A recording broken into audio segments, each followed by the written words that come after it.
ओम ओम ओम ओम श्री परमात्मने नमः। अथ द्वादशोऽध्यायः। भक्ति योगः। अर्जुन उवाच एवं सततयुक्ता ये भक्ता त्वां पर्युपासते ये चाप्यक्षरमव्यक्तं तेषां के योगवित्तमाः। श्रीभगवानुवाच मय्यावेशमनो ये मां नित्ययुक्ता उपासते श्रद्धया परयोपेताः ते मे युक्ततमा मताः। ये त्वाक्षरम निर्देश्यम् अव्यक्तं पर्युपासते सर्वत्र गमचिन्त्यं च कूटस्थमचलं ध्रुवम् सन्नियमेन्द्रियग्रामं सर्वत्र समबुद्धयः ते प्राप्नुवन्ति मामेव सर्वभूतहिते रताः। क्लेशोऽधिकतरस्तेषाम् अव्यक्तासक्तचेतसाम् अव्यक्ता हि गतिर्दुःखम् देहवद्भिरवाप्यते।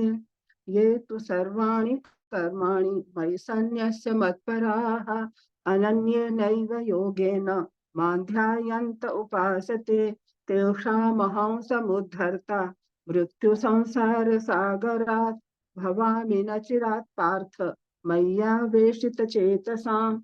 मय्येव मन आधत्स्व मयि बुद्धिं निवेशय निवसिष्यसि मय्येव अत ऊर्ध्वन्न संशयः। अथ चित्तं समाधातुं न शक्नोषि मयि स्थिरम् अभ्यासयोगेन ततः मामेच्छाप्तुं धनञ्जय। अभ्यास्यप्यसमर्थोऽसि मत्कर्म परमो भव मदर्थमपि कर्माणि कुर्वन् सिद्धमवाप्स्यसि। अथैतदप्यशक्तोऽसि कर्तुं मद्योगमाश्रितः सर्वकर्म फलत्यागं ततः कुरु यतात्मवान्। श्रेयो हि ज्ञानमभ्यासात् ज्ञानात् ध्यानौ विशोष्यते ध्यानात् कर्म फलत्यागः त्यागात् शान्तिरनन्तरम्। अद्वेष्टा सर्वभूतानां मैत्रः करुण एव च निर्ममो निरहङ्कारः समदुःखसुखः क्षमी सन्तुष्टः सततं योगी यतात्मा दृढनिश्चयः मय्यर्पितमनो बुद्धिः यो मद्भक्तः मे प्रियः। यस्मान्नो द्विजते लोकः लोकान्नो द्विजते च यः हर्षामर्षभयोद्वेगैर्मुक्तो यः स च मे प्रियः। अनपेक्षः शुचिर्दक्षः उदासीनो गतव्यथः सर्वारंभ परित्यागी यो मद्भक्तः स मे प्रियः। यो न रुष्यति न द्वेष्टि न शोचति न कांक्षति शुभाशुभ परित्यागी भक्तिमान्यः स मे प्रियः। समशत्रौ च मित्रे च तथा मानापमानयोः शीतोष्ण सुख दुःखेषु समसंग विवर्जितः तुल्य निंदास्तुतिर्मौनी संतुष्टो येन केनचित् अनिकेत स्थिरमतिः भक्तिमान् मे प्रियो नरः। ये तु धर्म्यामृतमिदं यथोक्तं पर्युपासते श्रद्धाना मत्परमाः भक्तास्तेऽतीव मे प्रियाः। ओम तत्सत् इति श्रीमद्भगवद्गीतासु उपनिषत्सु ब्रह्म विद्यायां योगशास्त्रे श्रीकृष्णार्जुन संवादे भक्ति योगो नाम द्वादशोऽध्यायः। अथ त्रयोदशोऽध्यायः क्षेत्रक्षेत्रज्ञ विभागयोगः।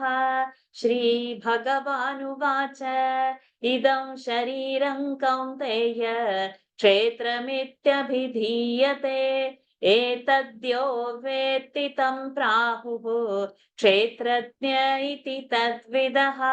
क्षेत्रज्ञं चापि मां विद्धि सर्वक्षेत्रेषु भारत क्षेत्रक्षेत्रज्ञयोर्ज्ञानं यत्तज्ज्ञानं मतं मम तत्क्षेत्रं यच्च यादृक् च यद्विकारि यतश्च यत् स च यो यत्प्रभावश्च तत्समासेन मे शृणु। ऋषिभिर्बहुधा गीतं छन्दोभिर्विविधैः पृथक् ब्रह्मसूत्रपदैश्चैव हेतुमद्भिर्विनिश्चितैः महाभूतान्यहङ्कारः बुद्धेरव्यक्तमेव च इन्द्रियाणि दशैकञ्च पञ्चचेन्द्रियगोचराः इच्छा द्वेषः सुखं दुःखं सङ्घातश्चेतना धृतिः एतत् क्षेत्रं समासेन सविकारमुदाहृतम् अमानित्वमदम्भित्वम् अहिंसा क्षान्तिरार्जवम् आचार्योपासनं शौचं स्थैर्यमात्मविनिग्रहः इन्द्रियार्थेषु वैराग्यम् अनहङ्कार एव च जन्म मृत्युजरा व्याधि दुःखदोषानुदर्शनम् असक्तिरनभिष्वङ्गः पुत्रदारगृहादिषु नित्यं च समचित्तत्वम् इष्टानिष्टोपपत्तिषु मयि चानन्ययोगेन भक्तिरव्यभिचारिणी विविक्तदेशसेवित्वम् हरतिर्जनसंसदि अध्यात्मज्ञाननित्यत्वम् तत्त्वज्ञानार्थदर्शनम् एतज्ज्ञानमिति प्रोक्तम् अज्ञानं यदतोऽन्यथा ज्ञेयं यत्तत् प्रवक्ष्यामि यज्ञात्वामृतमश्नुते अनादिमत्परं ब्रह्म न सत्तन्नासदुच्यते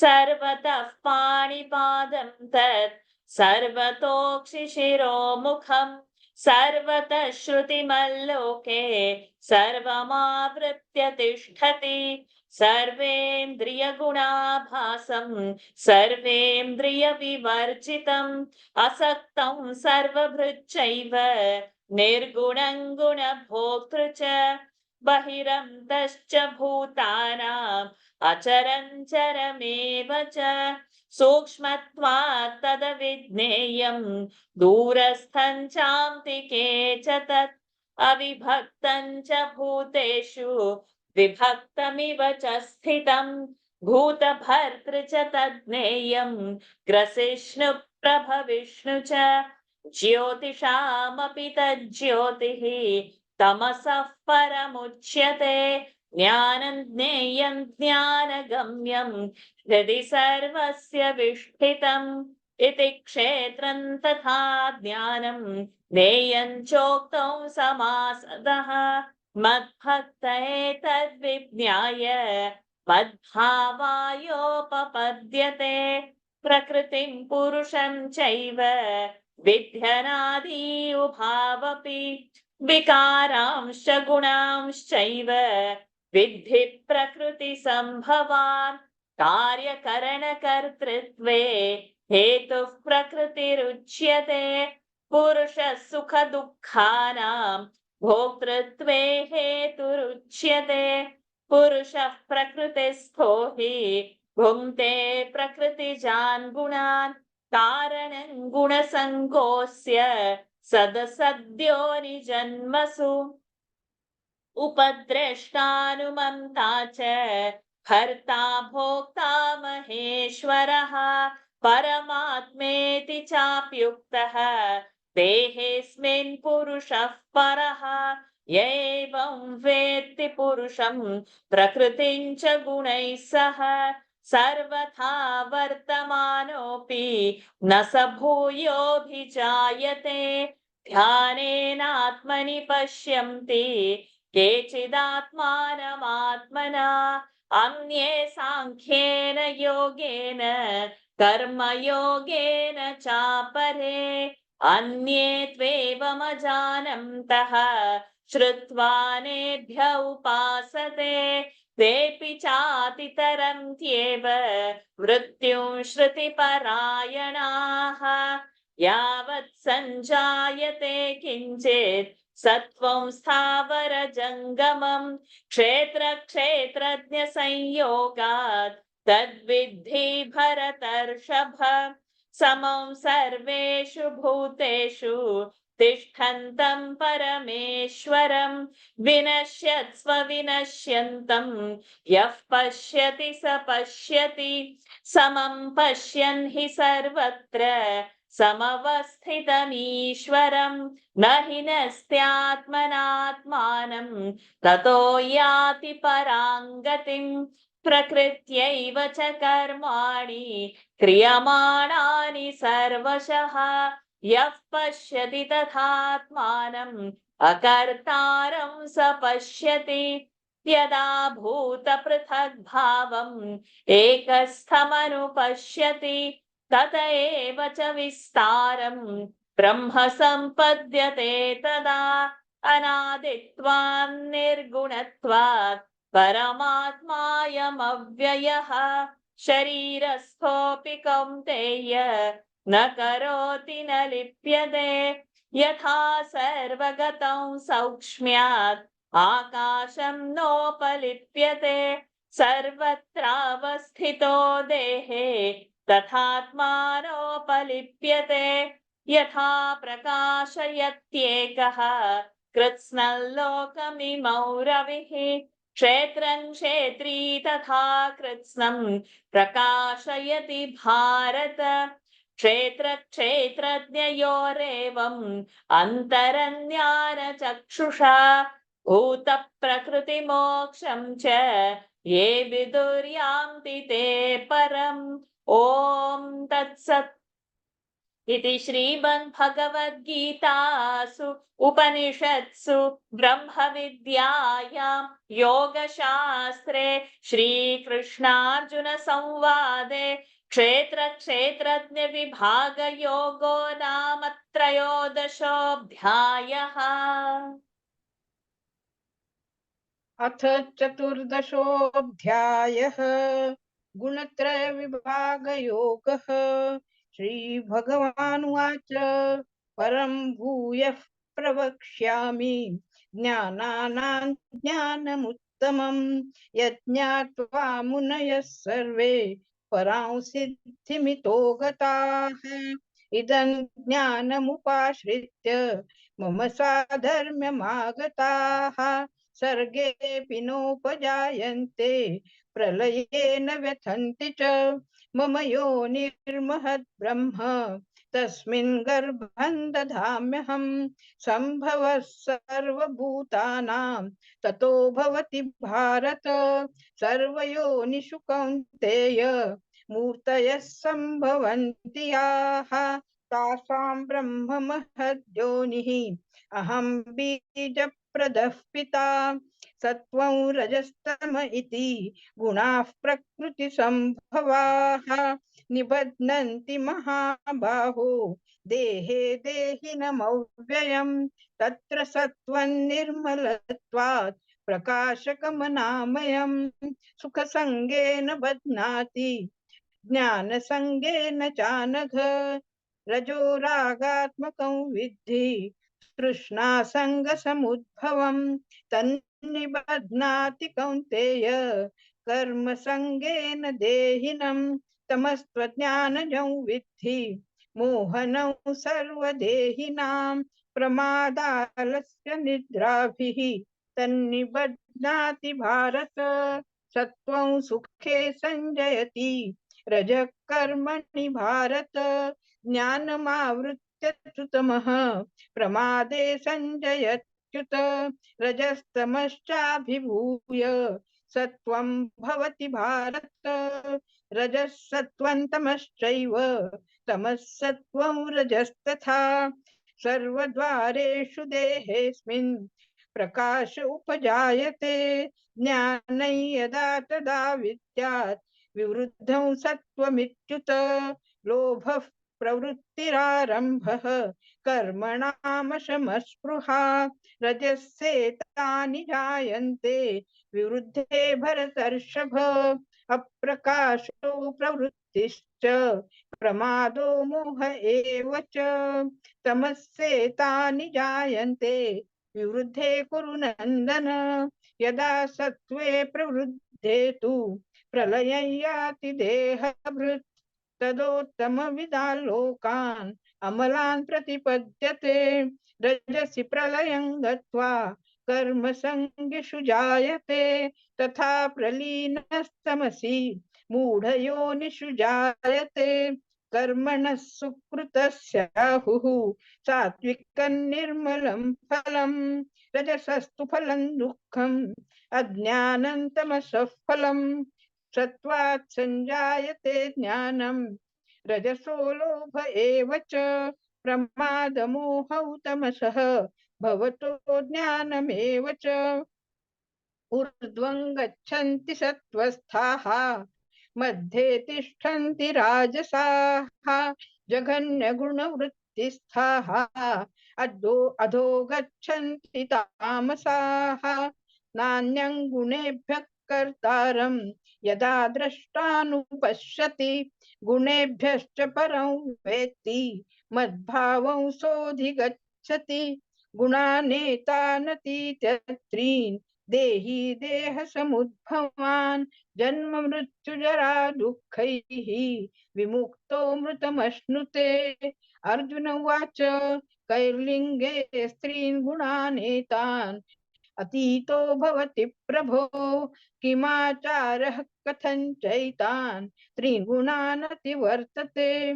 श्रीभगवानुवाच प्रकाशं च प्रवृत्तिं च मोहमेव च पाण्डव, न द्वेष्टि सम्प्रवृत्तानि न निवृत्तानि काङ्क्षति। उदासीनवदासीनः गुणैर्यो न विद्यते, गुणा वर्तन्त इत्येव योऽवतिष्ठति नेङ्गते। समदुःख सुखस्वस्थः समलोष्टाश्मकाञ्चनः, तुल्यप्रिया प्रियो धीरः तुल्यनिन्दात्मसंस्तुतिः। मानापमानयोस्तुल्यः तुल्यो मित्रारिपक्षयोः, सर्वारम्भ परित्यागी गुणातीतः स उच्यते। माञ्चयो व्यभिचारेण भक्तियोगेन सेवते, सगुणान् समतीतैतान् ब्रह्म भूयाय कल्पते। ब्रह्मणो हि प्रतिष्ठाहम् अमृतस्याव्ययस्य च, शाश्वतस्य च धर्मस्य सुखस्यैकान्तिकस्य च।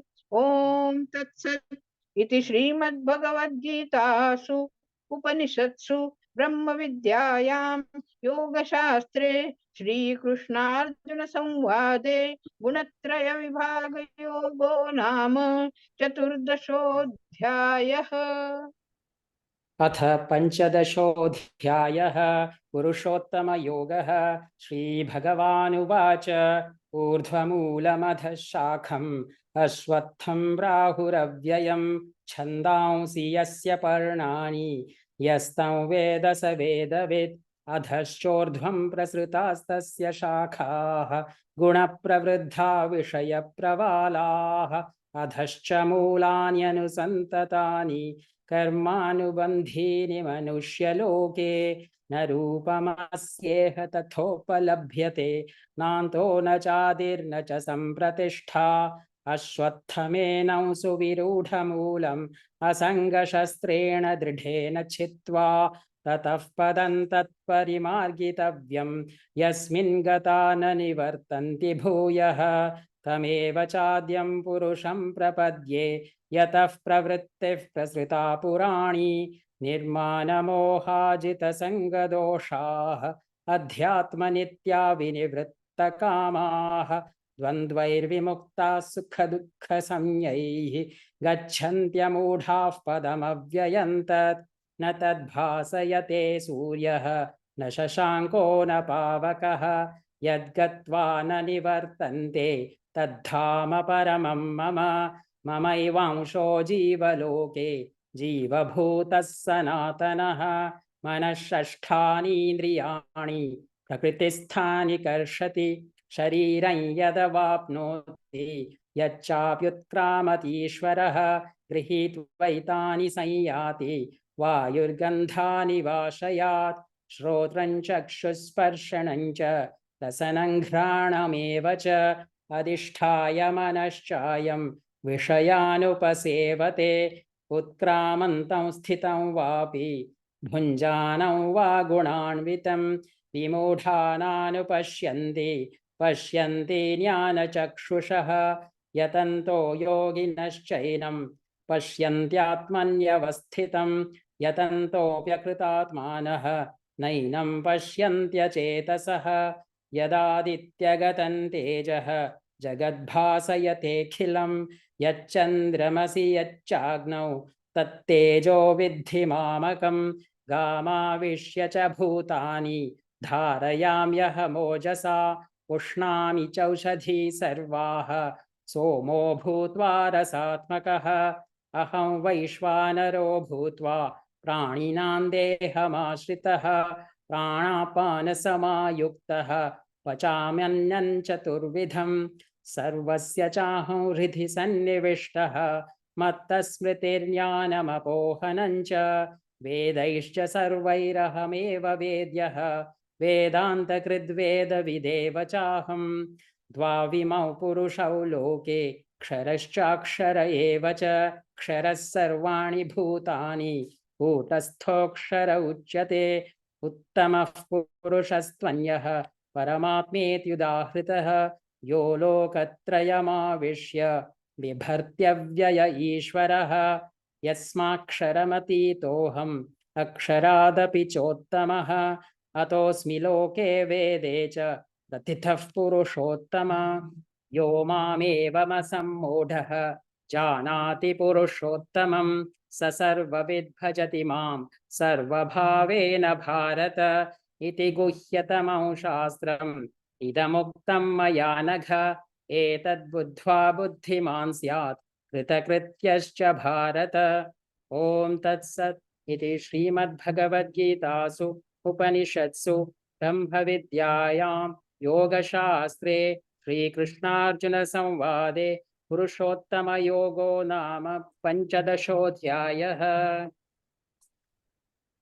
अथ षोडशोऽध्यायः दैवासुरसम्पद्विभागयोगः श्रीभगवानुवाच अभयं सत्त्वसंशुद्धिः ज्ञानयोगव्यवस्थितिः दानन्दमश्च यज्ञश्च स्वाध्यायस्तपार्जवम् अहिंसा सत्यमक्रोधः त्यागः शान्तिरपैशुनम् दया भूतेष्वलोलुप्त्वं मार्दवं ह्रीरचापलं तेजः क्षमा धृतिः शौचम् अद्रोहो नातिमानिता भवन्ति सम्पदं दैवीम् अभिजातस्य भारत दम्भो दर्पोऽभिमानश्च क्रोधः पारुष्यमेव च अज्ञानं चाभिजातस्य पार्थ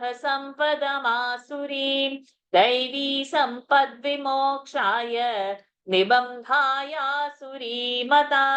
मा शुचः सम्पदं दैवीम् अभिजातोऽसि पाण्डव द्वौ भूतसर्गौ लोकेऽस्मिन् दैवासुर एव च दैवो विस्तरशः प्रोक्तः आसुरं पार्थ मे शृणु प्रवृत्तिं च निवृत्तिं च जनान विदुरासुराः न शौचं नापि चाचारः न सत्यन्तेषु विद्यते असत्यमप्रतिष्ठं ते जगदाहुरनीश्वरम् अपरस्परसम्भूतं किमन्यत् कामहैतुकम् एतान् दृष्टिमवष्टभ्य दष्टात्मानोऽल्पबुद्धयः प्रभवन्त्युग्रकर्माणः क्षयाय जगतो हिताः काममाश्रित्य दुष्पूरं दम्भमानमदान्विताः मोहात् गृहीत्वा सद्ग्राहान् प्रवर्तन्ते शुचिव्रताः चिन्तामपरिमेयाञ्च प्रलयान्तामुपाश्रिताः कामोपभोगपरमाः एतावदिति निश्चिताः आशापाशशतैर्बद्धाः कामक्रोधपरायणाः इहं ते कामभोगार्थम् अन्यायेनार्थसञ्चयान् इदमद्य मया लब्धम् इमं प्राप्स्ये मनोरथम् इदमस्तीदमपि मे भविष्यति पुनर्धनम् असौ मया हतः शत्रुः हनिष्ये चापरानपि ईश्वरोऽहमहं भोगी सिद्धोऽहं बलवान् सुखी आढ्योऽभिजनवानस्मि कोऽन्योऽस्ति सदृशो मया यक्ष्ये दास्यामि मोदिष्ये नित्यज्ञानविमोहिताः अनेकचित्तविभ्रान्ताः मोहजालसमावृताः प्रसक्ताः कामभोगेषु पतन्ति नरकेषु च आत्मसम्भाविताः स्तब्धाः धनमानमदान्विताः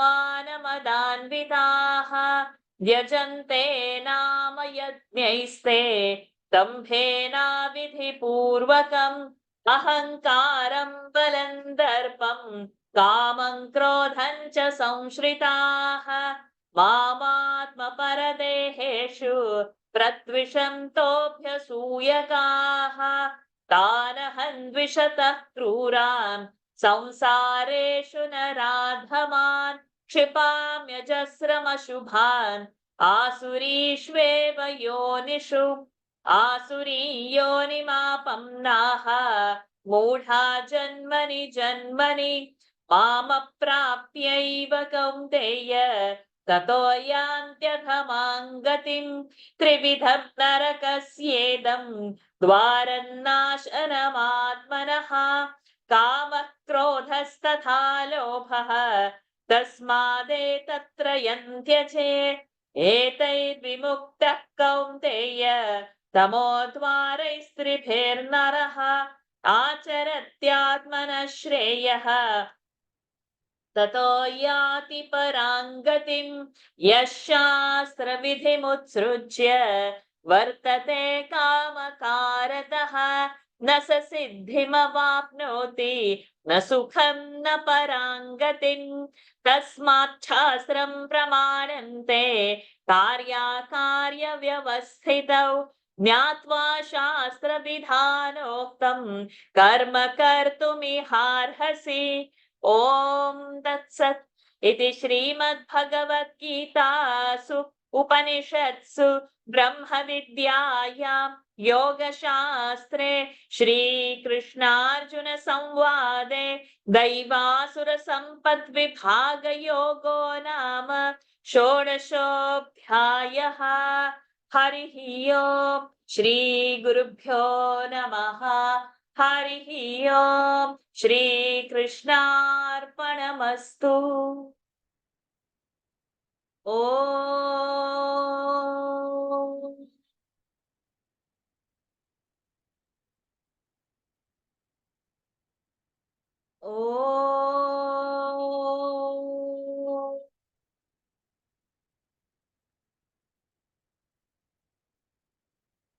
ॐ